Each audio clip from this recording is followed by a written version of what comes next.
Future powered by Gokulam. അപ്പൊ നമ്മളുടെ കഴിഞ്ഞ വർഷത്തെ 8ാം ക്ലാസ്സിന്റെ ഓണ പരീക്ഷയ്ക്ക് അതുപോലെ തന്നെ തുടർന്നുള്ള എക്സാമുകളിലൊക്കെ റിപ്പീറ്റ് ആയിട്ട് ഫസ്റ്റ് ചാപ്റ്റർ പേടിൽ നിന്ന് ചോദിച്ച കുറച്ച് ചോദ്യങ്ങളാണ് നമ്മൾ ഈ ഒരു വീഡിയോയിൽ ഡിസ്കസ് ചെയ്യുന്നത്. നമ്മുടെ വീഡിയോ ആദ്യമായിട്ട് കാണുന്ന കുട്ടികളുണ്ടെങ്കിൽ മാക്സിമം വീഡിയോസ് ഫ്രണ്ട്സിലേക്കൊക്കെ എത്തിച്ചു കൊടുക്കുക. അതുപോലെ തന്നെ ചാനൽ സബ്സ്ക്രൈബ് ചെയ്യാൻ മറക്കുകയും ചെയ്യരുത്. വീഡിയോ ലൈക്കും ചെയ്യുക. ഓക്കെ, നോക്കാം. ചോദ്യങ്ങൾ ഇങ്ങനെയാണ് വരിക. നോക്കൂ. സൂചന, പേട് കവിത കാ യേ അംശ പഠേ और प्रश्न के उत्तर लिखे. പേട് കവിതയുടെ ഈ വരികൾ വായിക്കുക, എന്നിട്ട് ചോദ്യങ്ങൾക്ക് ഉത്തരം എഴുതുക. നോക്കൂ, നമുക്ക് തന്നിരിക്കുന്ന വരികൾ ഇങ്ങനെയാണ്. പേട് തും പേട് നഹി തും ദർജി, തുമ്നെ കിത്നെ സിലെ ഘോസലെ, കിത്നി സിലി ഹവ സിലി തോ ഭിഖർ ഗയി, കത്തരൻ കത്തരൻ ചാ. ഈ വരികളുടെ ബേസിൽ നമ്മളടുത്ത് ചോദിച്ചിരിക്കുന്ന ആദ്യത്തെ ചോദ്യം ഇങ്ങനെയാണ്. യഹാ കവിനെ പേട് കോ കിസ് കിയാ ഹെ. എങ്ങനെയാണ് ഇവിടെ കവി നമ്മുടെ പേടിനെ വർണ്ണിച്ചിരിക്കുന്നത്? എന്ത് രൂപത്തിലാണ്? ഓപ്ഷൻസ് ഉണ്ട്. ഗായക കെ സമാൻ, ചിത്രകാർ കെ സമാൻ, ദർജി കെ സമാൻ, കുംഹാർ കെ സമാൻ. നോക്കൂ, എന്തുമായിട്ടാണ്? യെസ്, ദർജി കെ സമാൻ. ദർജി എന്ന വാക്കിന്റെ അർത്ഥം എന്താണ്? തുന്നൽക്കാരൻ. ഓക്കെ, നോക്കൂ അടുത്തത്. പേട് കോ ക്യോ ദർജി കഹാ ഗയാ ഹെ. എന്തുകൊണ്ടാണ് മരത്തിനെ തുന്നൽക്കാരൻ എന്ന് വിളിക്കുന്നത്? ദർജി കപ്പടേ സിൽത്താ ഹെ. തുന്നൽക്കാരൻ വസ്ത്രങ്ങൾ തുന്നും. അതുപോലെ തന്നെ ഉസീ പ്രകാർ ഹി പേട് പർ ഘോസലെ ദിഖ്തേ ഹെ. അതുപോലെയാണ് മരത്തിന്റെ മുകളിൽ എന്ത് കാണുന്നത്? അതെ, പക്ഷിക്കൂടുകൾ കാണുന്നത്. അതുകൊണ്ട് കവി ഓർ കവിത കാ പരിചയ ദേത്തെ ഹുയെ ഇൻ പങ്ക്തിയോം കാ ആശയ ലിഖേ. കവിതയുടെ ആശയം എഴുതാൻ. ഇനി അതിലൊരു ഓർ ക്വസ്റ്റ്യൻ ഉള്ളത്. പേട് കവിത കെ സന്ദേശ് പർ ലഘു ലേഖ ലിഖേ.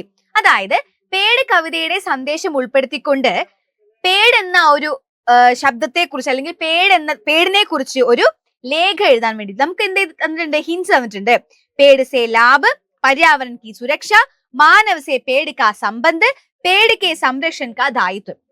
ഇത്രയും പോയിന്റ്സ് വെച്ചിട്ട് 4 മാർക്കിന് എന്ത് ചെയ്യാനാണ് പറയുന്നത്? ഒരു എസ്സേ എഴുതാൻ, ഒരു ടിപ്പണി എഴുതാനാണ് പറയുന്നത്.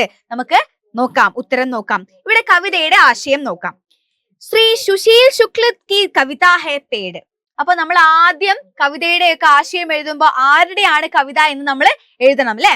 ശ്രീ സുശീൽ ശുക്ല കി കവിത ഹെ പേട്. ഇസ്മേം ഇതിൽ വേ സ്ഥാപിത കർണാ ചാഹത്തെ ഹെ. അവർ സ്ഥാപിക്കാൻ നോക്കുന്നത് എന്താണ്? പേട് കാ കാം എക് ദർജി കെ സമാൻ ഹെ. മരത്തിന്റെ ജോലി എന്ന് പറയുന്നത് ഒരു ആരെ പോലെയാണ്? ദർജി കാ സമാൻ ഹെ. ദർജി തുന്നൽക്കാരനെ പോലെയാണ്. ദർജി സുന്ദർ കപ്പടേ സിൽത്തേ ഹെ. ദർജി തുന്നൽക്കാരൻ എന്താണ്? സുന്ദരമായ വസ്ത്രങ്ങൾ തുന്നുന്നു.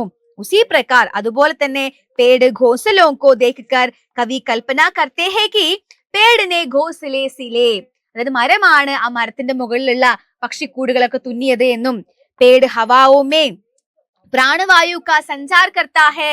കാറ്റില് ആ ഒരു പ്രാണവായുവിനെ കൊണ്ടുവരുന്നു. ജബ് പേട് പർ ധൂപ്പ് പടുത്താ ഹെ തോ ഉസ്കെ നീച്ചെ ഛായാओं के टुकड़े बिखर जाते हैं.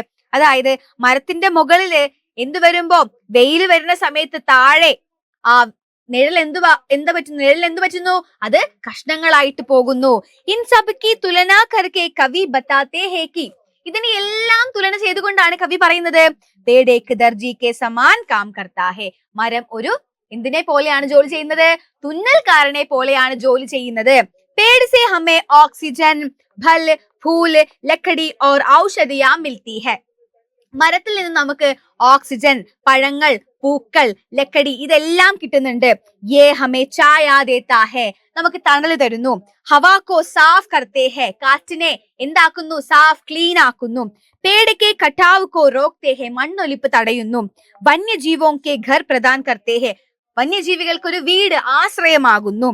പ്രാകൃതിക് അപാദാനവും സേ ബച്ചാനെ മേ ബി മദത് കർത്തേ ഹെ. അപ്പൊ ഇതാണ് ഈ 2 ചോദ്യങ്ങൾക്കുള്ള ഒരൊറ്റ ഉത്തരം. അപ്പൊ നമുക്ക് ഈ ഒരൊറ്റ വീഡിയോയിലൂടെ 4, 4, 2, 1 എത്ര മാർക്ക് കിട്ടി അല്ലെ? ഇത് കൃത്യമായിട്ട് നിങ്ങൾ പഠിക്കുക. അപ്പോ നമുക്ക് അടുത്ത വീഡിയോയിൽ എന്ത് ചെയ്യാം? ബാക്കി ചാപ്റ്ററിനെ ഡിസ്കസ് ചെയ്യാം. നമ്മുടെ ലൈവ് കൃത്യമായിട്ട് നിങ്ങൾ വരണം. Okay, by.